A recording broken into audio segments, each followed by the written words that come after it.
안녕하세요. 하수구를 부탁해 대표 서지민입니다. 오늘은 하수구는 갑자기 막히지 않는다 라는 주제로 얘기를 해보려고 합니다. 다들 경험 있으신가요?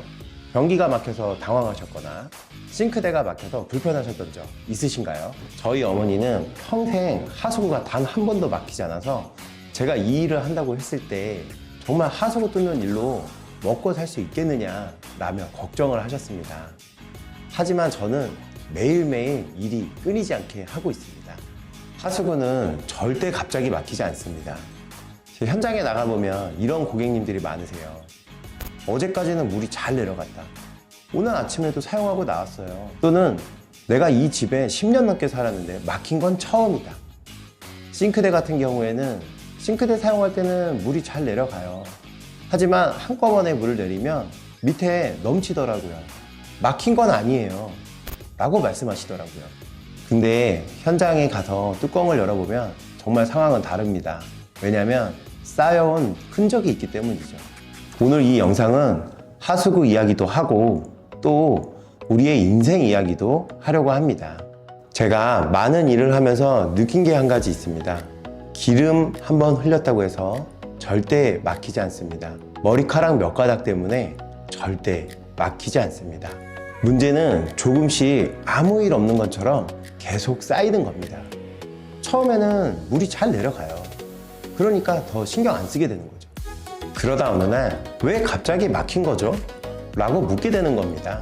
사실 근본적인 원인은 갑자기가 아니라 누적에 있었던 건데 말이죠. 사람들은 항상 사건을 찾습니다. 어제 뭘 잘못했을까? 이번에 왜 이런 일이 터졌을까? 하지만 대부분의 막힘의 원인은 어제의 문제가 아닙니다. 몇 달, 몇 년의 결과입니다. 이건 하수구만 그런 게 아니에요. 일도 그렇고 관계도 그렇고 사업도 똑같습니다. 어느 날 갑자기 무너진 것 같지만 사실은 무너지기 전 신호가 계속 있었던 거죠. 이 채널에서는 어떻게 뚫느냐만 이야기하지 않습니다. 왜 막혔는지, 언제부터 막혔는지, 어떤 신호를 무시했는지 그것에 대해서 이야기해 보겠습니다.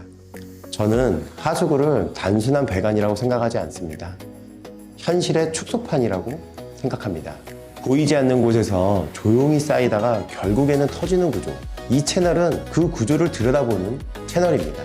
앞으로 이 채널에서는 자극적인 기술 자랑, 과장된 수익 이야기, 이런 이야기는 절대 하지 않겠습니다. 다만 현장에서 실제로 보이는 것, 사람들이 놓치기 쉬운 누적의 신호, 막히기 전에 미리 알았으면 좋았을 이야기, 이런 이야기를 하려고 합니다.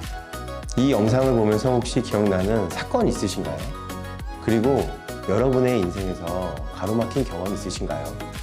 여러분의 경험을 댓글로 알려주세요. 감사합니다.